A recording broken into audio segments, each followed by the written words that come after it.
그 이슬이 마른 후에 광야 지면에 작고 둥글며 서리 같은 가는 것이 있는지라. 이스라엘 자손이 보고 그것이 무엇인지 알지 못하여 서로 이르되 이것이 무엇이냐 하니 모세가 그들에게 이르되 이는 여호와께서 너희에게 주어 먹게 하신 양식이라.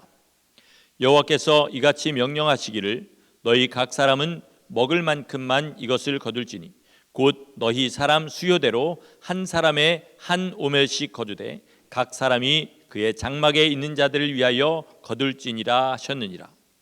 이스라엘 자손이 그같이 하였더니 그 거둔 것이 많기도 하고 적기도 하나 오멜로 되어본즉 많이 거둔 자도 남음이 없고 적게 거둔 자도 부족함이 없이 각 사람은 먹을 만큼만 거두었더라.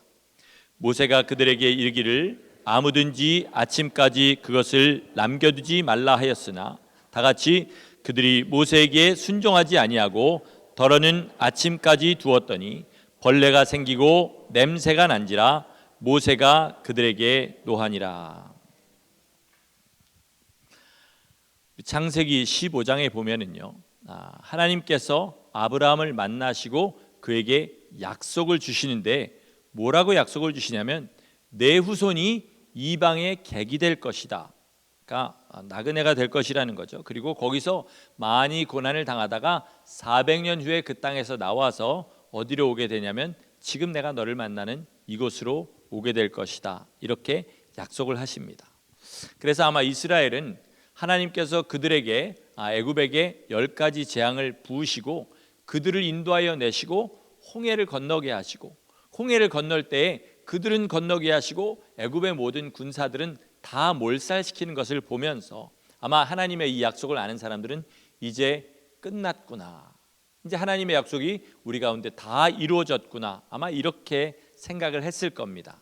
그런데 그들은 상상도 하지 못했고 예언에도 없던 것이 떡하니 그들을 기다리고 있었는데 그것이 뭐냐면 광야입니다. 광야. 많은 그리스도인들이요, 야 진짜 이스라엘은 사람들이 좀 머리가 나쁜 것 같다, 양심이 없는 것 같다, 그 큰 이적을 보고 그렇게 하나님께서 거기까지 인도해 내신 민족이 왜 광야에서 그렇게 하나님께 원망하고 배신하고 그런 일들을 할까라고 이야기를 합니다. 여러분들이 1년에 한 번씩 오셔서 설교하시는 우리 이스라엘의 장용혁 선교사님이 이스라엘 남부에 국경에 있는 그 찐 광야, 성경에는 신광야가 2개 있는데 남부에 있는 거는 원래 진광야입니다. 지루 하는데 우리나라 말로 어떻게 쓰기가 힘드니까 신광야다 이렇게 하는데 거기에 우연히 이렇게 가가지고 어둑어둑해지는 그 무렵에 광야를 멀리에서 이렇게 보게 됐는데 자기 삶에서 본 광경 중에 가장 공포스러웠다, 제일 무서웠다, 이렇게 이야기를 하는 말씀을 들었습니다. 그러니까 저런 곳에서 40년을 버틴 이스라엘이 새삼 새로워 보였다, 그렇게 하는 말을 들었습니다. 광야는요, 사막하고는 다른 곳입니다. 사막은 모래만 있는 곳이지만 광야는 이끼도 좀 끼고요, 그리고 이슬이 내리고 이럴 때는 조금 어떤 물도 좀 있고 작고 앙상하지만 시띠나무 같은 그런 나무들도 있는 그런 곳이 광야입니다. 그러나 농사를 전혀 지을 수 없고요, 자원이라는 것이 아무것도 없는 곳입니다. 우리가 잘 아는 대로 물도 별로 없습니다. 그러니까 이스라엘이 하나님의 살아계심을 보았고 하나님께서 하시는 그 능력의 모든 것들을 다 알게 되었지만 죽을 만큼 목이 마르고 죽을 만큼 배가 고프고 이제 목숨이 왔다 갔다 하는 것 같은 그런 위협이 자기한테 오게 되니까 그러니까 불평이 나오게 된 것입니다. 그만큼 애굽에서 고생을 한 민족이니까 그래도 거기까지 참았지, 이스라엘을 미련하다고 욕하는 우리들은요, 거기에 만약에 들어가면 이틀날부터 아마 이스라엘이 하는 그런 것들을 하게 될 것이다. 이스라엘에 가면 광야 체험이라는 것이 있는데 보통 가이드들은 2시간짜리를 권한다고 그래요. 그런데 어떤 선교사님이 가가지고 주님은 여기서 40일을 계셨는데 나는 거기까지라도 갔다 오겠다, 반나절 코스를 골랐다고 합니다. 가이드가 그러지 마시지요. 아니야, 나는 하겠다. 그랬더니 1시간 걸어가고 여기서 나를 잡아 죽여라, 나는 더 이상은 못 간다, 그렇게 막 떼를 쓰다가 돌아왔다고 하는 곳이 바로 광야입니다.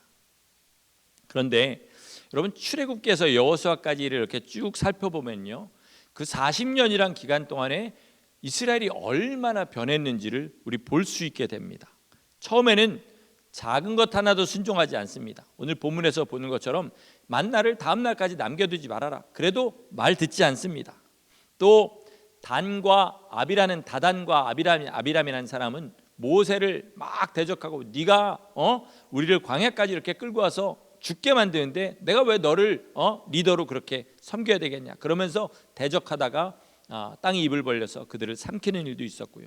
물이 없다고 불평하다가 또 고기와 마늘과 부추가 먹고 싶다고 불평하다가 하나님이 불뱀을 보내신 일도 있었고, 그리고 결정적으로 모세가 시내산에서 하나님을 40일 동안 만날 때 그걸 참지 못해가지고 금송아지를 만들고 우상을 섬기는 그런 일을 하는 등 이 이스라엘의 광야 초반 삶, 중반의 삶은 진짜 엉망이었습니다. 그런데 신명기 마지막 부분이나 여호수아서를 이렇게 보게 되면 이스라엘은 완전히 다른 민족이 되어버립니다. 여리고성을 무너뜨릴 때요, 여리고성이 우리가 생각하는 것처럼 그렇게 엄청나게 크진 않아도 거기를 한 바퀴 돌으려면 몇 시간을 이렇게 돌아야 되는 그런 성입니다. 그런데 그걸 첫날에 한 바퀴, 여섯째 날까지 한 바퀴씩 돌고 마지막 날에 7바퀴를 도른 후에 그리고 나팔을 불면서 소리를 질러라.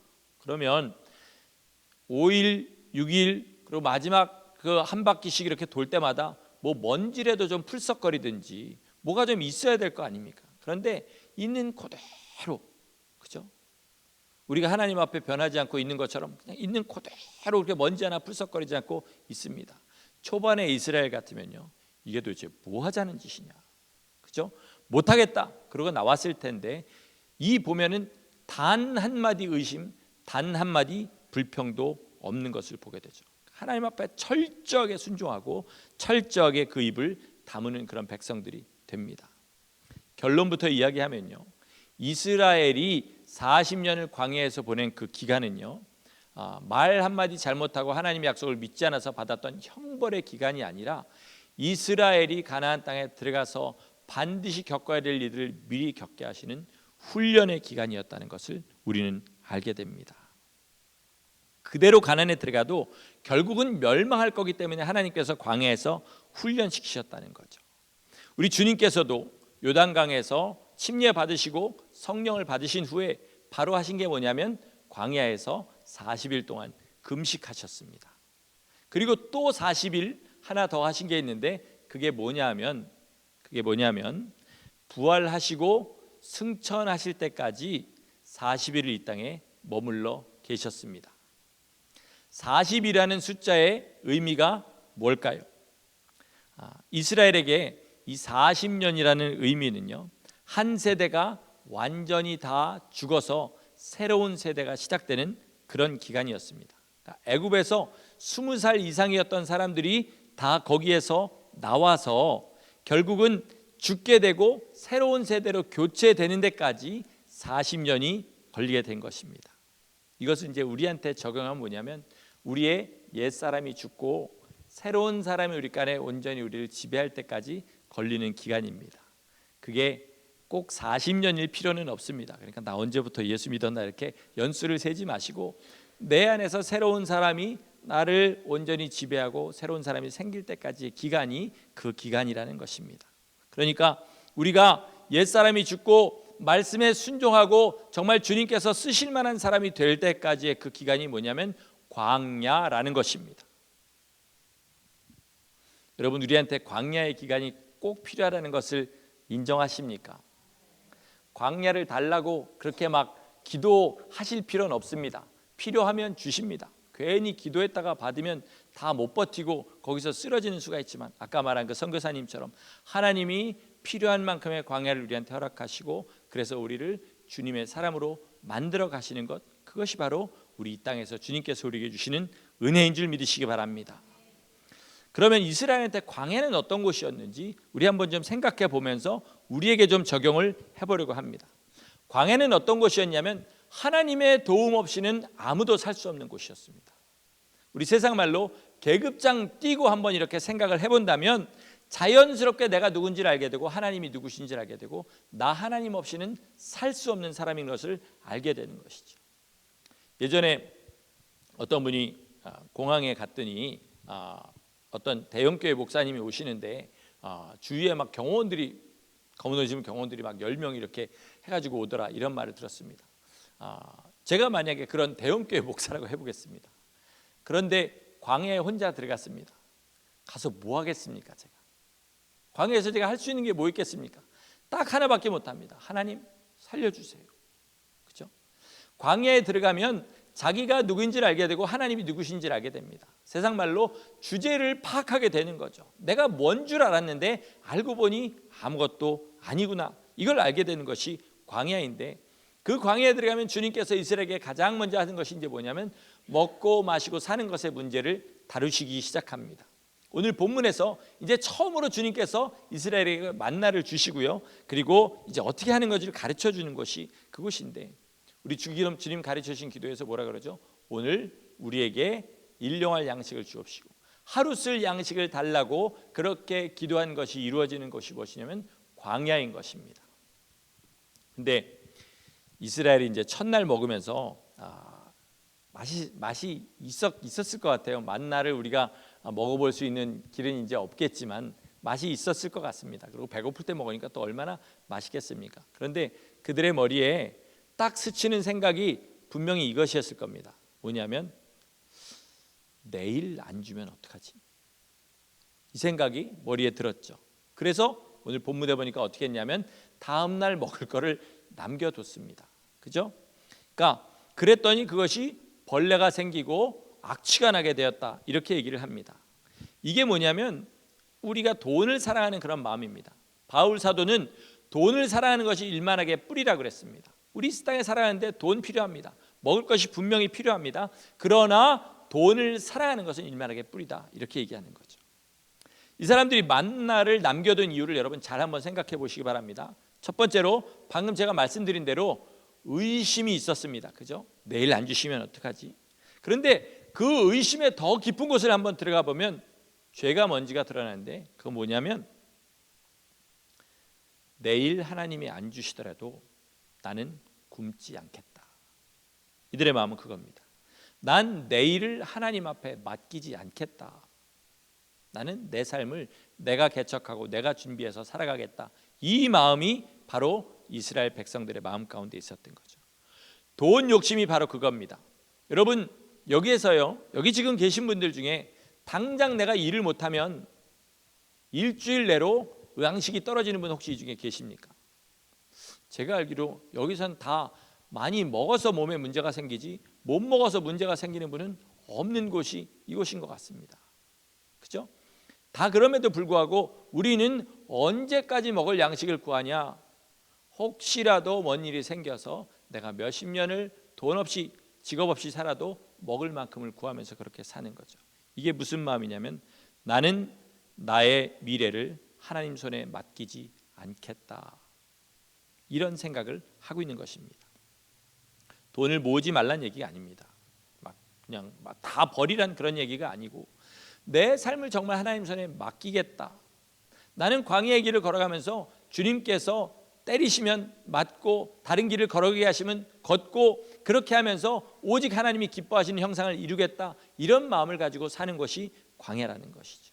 그런데 여러분 반전은 뭐냐면 이 처음에 불안하기만 했던 이 이스라엘의 마음이 나중에는 뭐로 바뀌냐면 만나가 아침마다 주님께서 주시는 것이 해가 뜨고 지는 것처럼 자연스러워지는 완전한 평안으로 바뀌게 됩니다.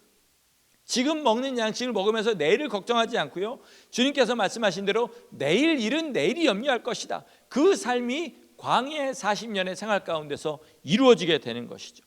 그러니까 불안했던 그 걱정이 이제는 완벽한 평안으로 바뀌게 되는 것입니다. 요즘 세상에서 정말 그 경제적으로 간당간당하다는 말을 우리나라 말로 뭐라 그러냐면 하루 벌어 하루 먹고 살아요, 이렇게 얘기하죠. 그죠?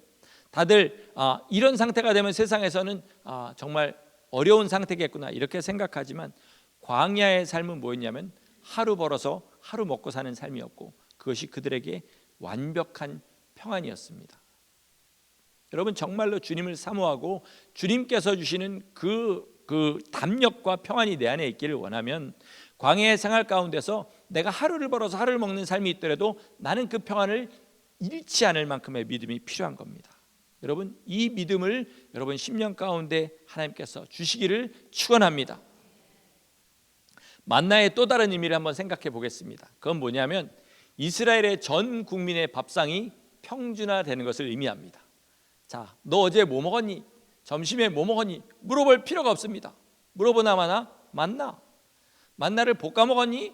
쪄 먹었니? 뭐 아니면 당을 해 먹었니? 이런 것도 물어볼 필요 없습니다. 거기에는 식기도 없고 아무것도 없으니까 그냥 그렇게 주시는 대로 먹는 거죠. 1인당 평균 칼로리 섭취량도 똑같아지는 겁니다. 그러니까 야, 넌 요즘 뭐 해서 이렇게 살을 뺐니? 이런 얘기 물어볼 필요 없고 뭘 먹어서 이렇게 체격이 좋아졌니? 물어볼 필요도 없는 것이죠. 그러면 그때부터 삶의 의미는 완벽하게 달라집니다. 남을 바라볼 필요가 없고 남과 경쟁할 필요가 없는 그 사회는 우리가 지금 살고 있는 이 사회는 전혀 다른 사회가 되는 거죠. 처음에는 이 사람들이 부추가 먹고 싶습니다. 마늘이 먹고 싶습니다. 오이가 먹고 싶습니다. 막 이런 소리 해대다가 주님 앞에 두드려 맞고 그리고 그 소리가 이제 완전히 쏙 들어가게 되죠. 그리고 이제 만나 가끔 주님이 메추라기 주시면 메추라기 먹어 이게 내 식상 아래 전부야라고 인정하게 되는 순간에 완벽한 평안과 더불어 다른 사람을 볼 필요가 없는 삶이 되는 것입니다. 여러분 진짜 우리 삶에서 필요한 게 뭔지 한번 생각은 해보고 사십니까? 내가 지금 가지고 있는 이것, 내가 추구하고 있는 이것이 정말 내 삶에서 필요해서 구하고 있는 것인지 아니면 살다가 보니까 이게 습관이 된 것인지 여러분 한번 생각해 보시기 바랍니다. 자, 지금 스마트폰 아마 다 주머니에 하나씩 가지고 계실 거라고 믿습니다. 이게 나온 지가요 10년하고 몇 개월밖에 안 됐습니다. 스마트폰이 나오던 그 시절에 제가 그 업계에 종사하고 있었습니다. 그래서 아이폰이 나올 때 이게 이렇게 될 줄은 몰랐어요. 진짜 몰랐습니다. 그때 알았으면 아마 지금 뭐 무슨 얘기를 하려는지 모르겠습니다. 하여튼 원래는 없었던 겁니다. 스마트폰이. 그런데 여러분 스마트폰 집에 놓고 오면 손이 벌벌벌 떨리지 않으십니까? 그죠? 스마트폰 없으면 못 사는 사람들이 많아요. 애들은요 놀고 있는데 스마트폰 뺏어가면 통곡을 합니다. 통곡을 해요. 저녁에 좀 일찍 뺏으면 막 엉엉 그러고 막 울어. 그렇게 되는 것이 스마트폰이 돼버렸습니다. 근데 중요한 건 이게 10년 전에만 해도 없었던 거라는 사실입니다. 그때 아무도 그거 없어서 불편한지 모르고 살다가 그거 좀 하다 보니까 결국은 이거 없이는 못 사는 상태가 돼버린 거죠.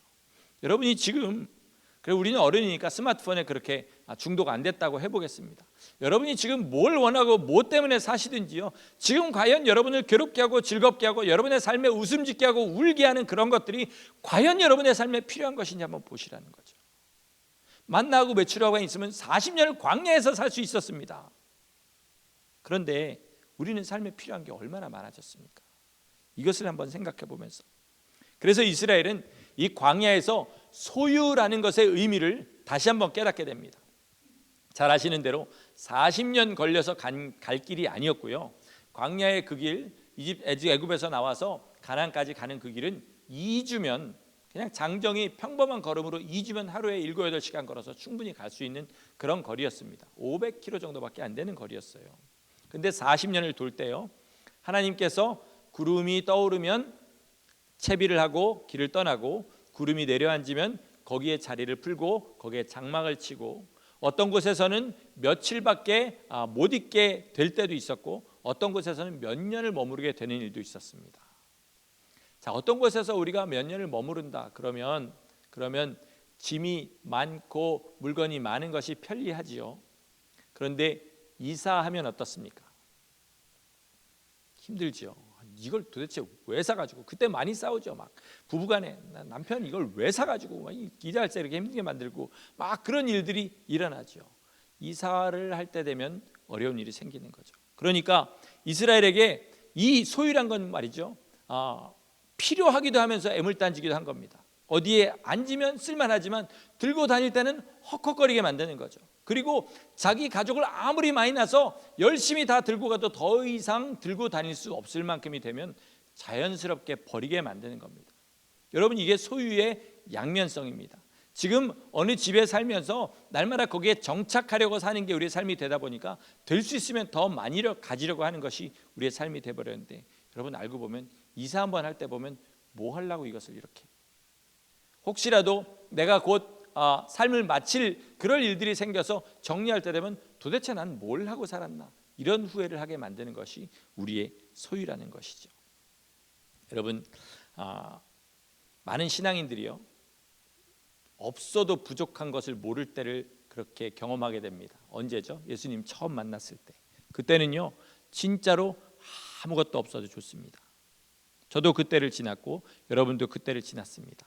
그래서 일부러 오히려 나한테 뭐가 있는 것이 싫어서 주님 앞에 다 자기 통장 잔고를 제로로 털어서 바치고 주님 앞에 그런 일들을 하게 되죠. 남에게, 가난한 자들에게 나눠주고. 그런데 이거는요, 객기가 아니고요, 여러분도 다 경험해 보셨지 않습니까? 객기가 아니고 진짜로 나는 이것 없어도 아무런 삶의 변화가 없어. 주님만 나와 함께 계시면 나는 아무것도 필요 없습니다 라는 믿음의 고백으로 그렇게 주님 앞에 드리는 일들을 경험한다는 겁니다. 여러분, 무소유라는 것은 세상 사람들의 눈으로 볼 때는 비참하고 가난한 상태입니다. 그러나 진짜로 믿음으로 주님 사랑해서 그것을 택한 사람한테는 그거보다 더 자유롭고 그거보다 더 풍요로운 삶이 없습니다. 하나님 안에서 가장 풍요한 상태는요, 세상이 볼 때는 빈곤해 보이는 상태입니다. 여러분, 반짝거리는 25센트짜리 동전과 그리고 구겨져 있는 100불짜리 동전이 무려 400배의 가치가 차이가 난다는 것을 알려면 경험하고 배워야 되는 것처럼, 진짜로 주님께서 함께 하시는 세상의 눈으로 볼 때의 빈곤이 진정한 풍요라는 사실을 믿으시기를 바랍니다. 주님 없이 풍요한 것이 주님 눈으로 볼 때는 최악의 빈곤이라는 사실을 아시기를 바랍니다. 여러분, 세상에서 잘 되는 것과 영원히 잘 되는 것을 구별할 수 있어야 됩니다. 이거를 구별하지 못하면 우리 한국말로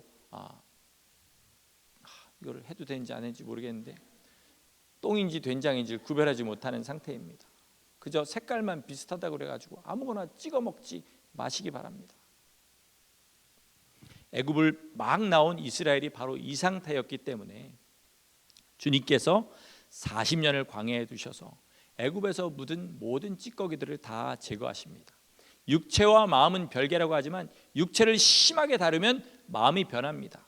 그렇죠? 그렇게 해서 주님께서 그 육신에 있는 애굽의 찌든 때들을 제거하시고 이스라엘의 속사람을 개조하신 거죠.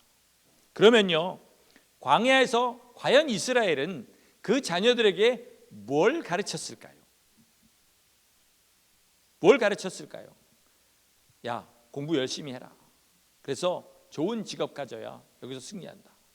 좋은 직업이 뭔데요? 그러면 할 일이 없지 않습니까? 그죠? 날마다 만나 풀어가지고 만나 가져와서 먹는 게 그 일의 전부인데요. 그럼 뭘 가르쳤을까요? 하나님을 섬기는 법을 가르쳤습니다. 하나님의 말씀을 내 미간에 둬라.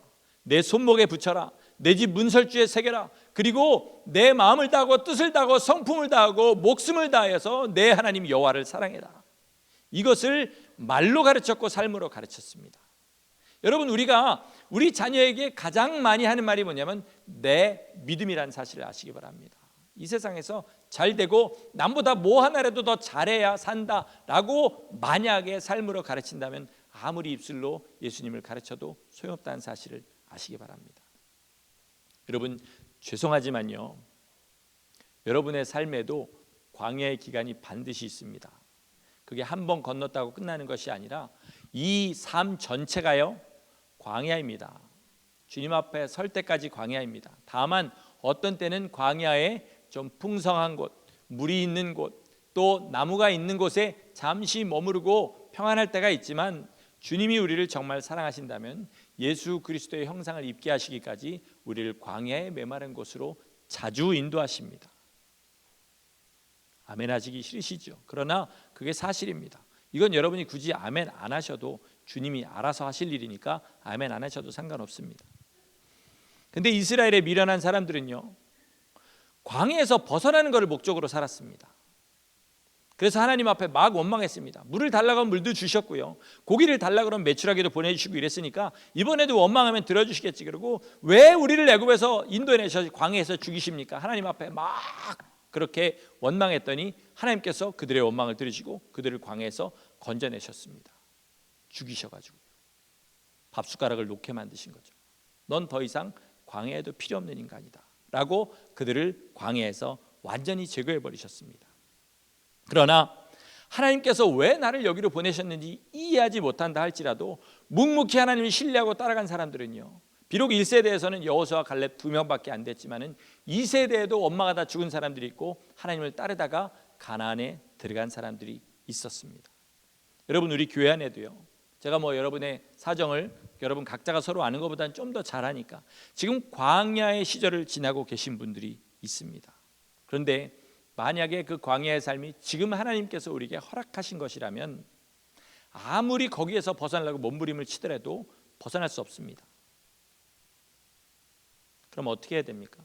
왜 하나님이 나를 이 광야에 두셨는지를 알아야 됩니다. 하나님의 뜻이 분명히 있을 텐데 그 뜻이 내 안에서 속히 이루어질 수 있도록 순종하고 주님 앞에 나가는 것만이 그 광야의 기간을 빨리 벗어나는 길입니다. 여러분, 지금 내가 광야에 있다고 믿으시면 왜 하나님이 여기에 나를 두셨을까? 묵상하시고 기도하시고 말씀을 계속 보시고 그리고 또 목회자를 찾든지 사람들을 찾아가서 같이 이야기를 나누고 해가면서 주님 앞에 그렇게 나가시기를 바랍니다. 그래서 하나님이 나를 광야에 두신 뜻이 이루어지면요, 광야의 전과 광야의 후는 완전히 다른 사람이 돼버립니다. 여러분, 이스라엘이 광야 전에 살던 삶과 광야 후의 삶을 한번 보시기 바랍니다. 애굽에서 나올 때요, 홍해에서 애굽 군대가 막 쫓아옵니다. 그죠?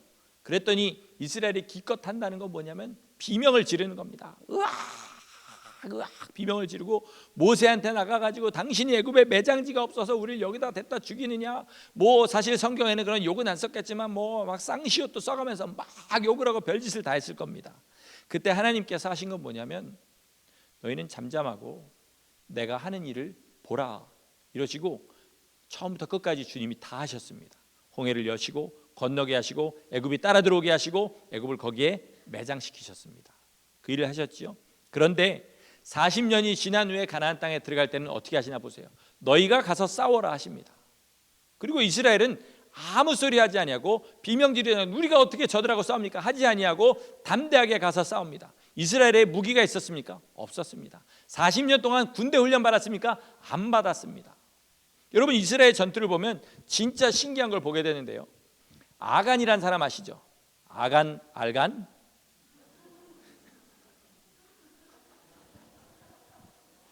아간이란 사람 아시죠? 아간이란 사람이 그 여리고성에서 이렇게 좀 탐나는 거 몇 개를 이렇게 훔쳤다가 하나님께서 이스라엘 전체를 저주해 버리십니다. 그리고 아이성이란 아주 작은 성을, 그렇게 3,000명쯤 되는 성을 정복하려고 하는데 갔는데 졌어요.